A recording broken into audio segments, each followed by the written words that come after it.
Bismillahirrahmanirrahim. Assalamualaikum warahmatullahi wabarakatuh. Alhamdulillahi wahdah, wassalatu wassalamu ala rasulillah.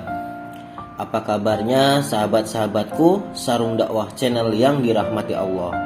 Kali ini saya akan bercerita tentang kisah pemuda yang membuat Nabi Sulaiman terkagum-kagum. Selain seorang nabi, Sulaiman juga seorang raja terkenal. Atas izin Allah, beliau berhasil menundukkan Ratu Balqis. Nabi Sulaiman juga dikenal sebagai manusia yang bisa berdialog dengan semua hewan. Dikisahkan, Nabi Sulaiman sedang berkelana antara langit dan bumi hingga tiba di satu samudra yang bergelombang besar. Untuk mencegah gelombang, ia cukup memerintahkan angin agar tenang, dan tenang pula lautan itu.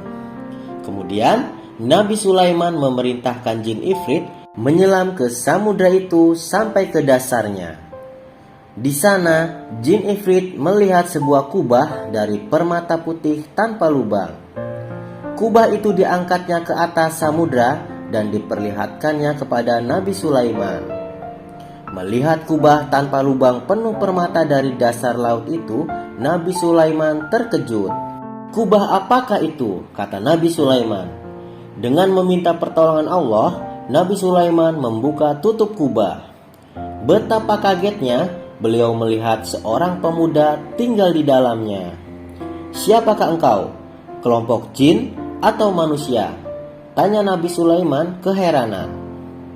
"Aku adalah manusia," jawab pemuda itu dengan lembut. "Bagaimana engkau memperoleh karomah semacam ini?" tanya Nabi Sulaiman. Kemudian pemuda itu menceritakan kisahnya hingga tinggal di dalam kubah yang berada di dasar lautan. Diceritakannya, ibunya dulu sudah tua dan tidak berdaya, sehingga dialah yang memapah dan menggendongnya kemana saja pergi. Si anak selalu berbakti kepada orang tuanya, dan ibunya selalu mendoakan anaknya. Salah satu doa ibunya selalu mendoakan anaknya diberi rezeki dan perasaan puas diri. Kemudian berdoa semoga anaknya ditempatkan di suatu tempat yang tidak di dunia dan tidak pula di langit. "Setelah ibuku wafat, aku berkeliling di pantai. Dalam perjalanan, aku melihat sebuah kubah terbuat dari permata. Aku mendekatinya dan terbukalah pintu kubah itu, sehingga aku masuk ke dalamnya," tutur pemuda itu kepada Nabi Sulaiman. Nabi Sulaiman yang diberi kemuliaan berjalan di antara bumi dan langit menjadi kagum terhadap pemuda itu. "Bagaimana engkau boleh hidup di dalam kubah di dasar lautan itu?" tanya Nabi Sulaiman penasaran. "Di dalam kubah itu sendiri, aku tidak tahu di mana berada, di langitkah atau di udara. Tetapi Allah memberi rezeki kepadaku ketika aku tinggal di dalam kubah itu." "Bagaimana Allah memberi makan padamu?" tanya Nabi Sulaiman.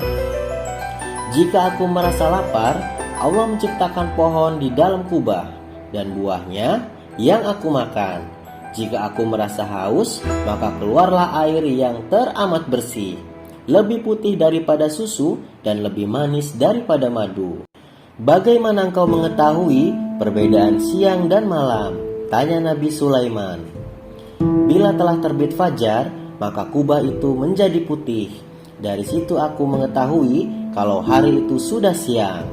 Bila matahari terbenam, kubah akan menjadi gelap, dan aku mengetahui hari sudah malam," tutur pemuda itu. Usai menceritakan kisahnya, pemuda itu lalu berdoa kepada Allah. Maka pintu kubah itu tertutup kembali, dan pemuda itu tetap tinggal di dalamnya. Demikian kisah kenikmatan bagi orang yang berbakti kepada kedua orang tuanya. Semoga kita diberi taufik dan kekuatan agar bisa berbakti kepada kedua orang tua. Wallahu a'lam bishawab. Semoga video ini bermanfaat dan menambah keimanan kita. Yang benar datangnya dari Allah, dan yang salah dari saya sendiri. Subhanakallahumma wa bihamdika asyhadu alla ilaha illa anta astaghfiruka wa atubu ilaik. Wassalamualaikum warahmatullahi wabarakatuh.